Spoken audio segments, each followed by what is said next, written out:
وانت واقف مكانك مستني الفرصة تجيلك لحد عندك ومش عايز تاخد خطوة لقدام، بلاش تتحجج بالظروف، لأن أكيد ظروفك مش أسوأ من ظروف واحد خرج من التعليم وهو طفل عشان يشتغل في محلات البيتزا ويساعد أهله واللي عاش معاهم في ملجأ.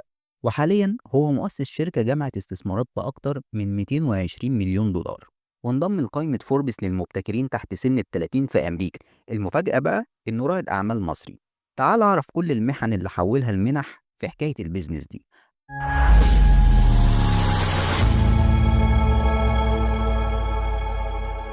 رائد الأعمال معاوية الديب عاش في ظروف صعبة جدا في طفولته. بدأت لما هاجر مع أسرته لأمريكا وكان عنده 9 سنين، بعد ما والده فاز في قرعة تأشيرة أمريكا. لكن هناك أمريكا ما كانتش الجنة، بالعكس عاشوا في ظروف صعبة جدا، وكانت العيلة كلها عايشة في أوضة بالإيجار بجانب ظروف مرض أخوه. واضطر معاوية إنه يخرج من المدرسة ويشتغل في محلات البيتزا 12 ساعة في اليوم مقابل 20 دولار عشان بس يساعد أهله في الإيجار. الأمور كانت ماشية من سيء لأسوأ، وفجأة حصل انفجار في غرفة تسخين المية في المبنى اللي كانوا عايشين فيه، وراحوا يعيشوا في ملجأ للمشردين لمدة سنة بجانب الاعتماد على كوبونات الوجبات. معاوية بيقول إنها كانت أيام مرعبة بيعيشها، لكن لما بيفكر في الحكاية دي بيلاقي إن اللي حصل غير مجرى حياته، لأن ما بقاش فيه إيجار بيدفع. عشان كده قرر معاوية يرجع لحلمه، وهو إنه يكمل تعليمه، وفعلا رجع للمدرسة تاني. معاوية اكتشف اهتمامه بعلوم الكمبيوتر وراح لكلية كوينز وشارك في برنامج علوم الكمبيوتر برعاية مؤسسة روبن هود.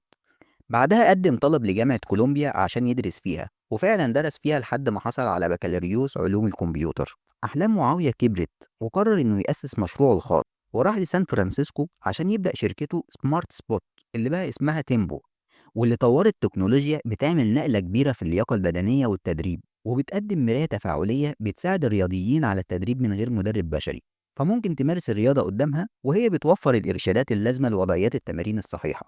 الشركة حققت نجاح كبير جدا، وخصوصا كمان مع فترة انتشار فيروس كورونا.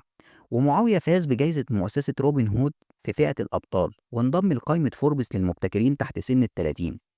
الشركة جمعت استثمارات بأكتر من 220 مليون دولار بعد ما المستثمرين لقوا إنها بتقدم ابتكار جديد في السوق.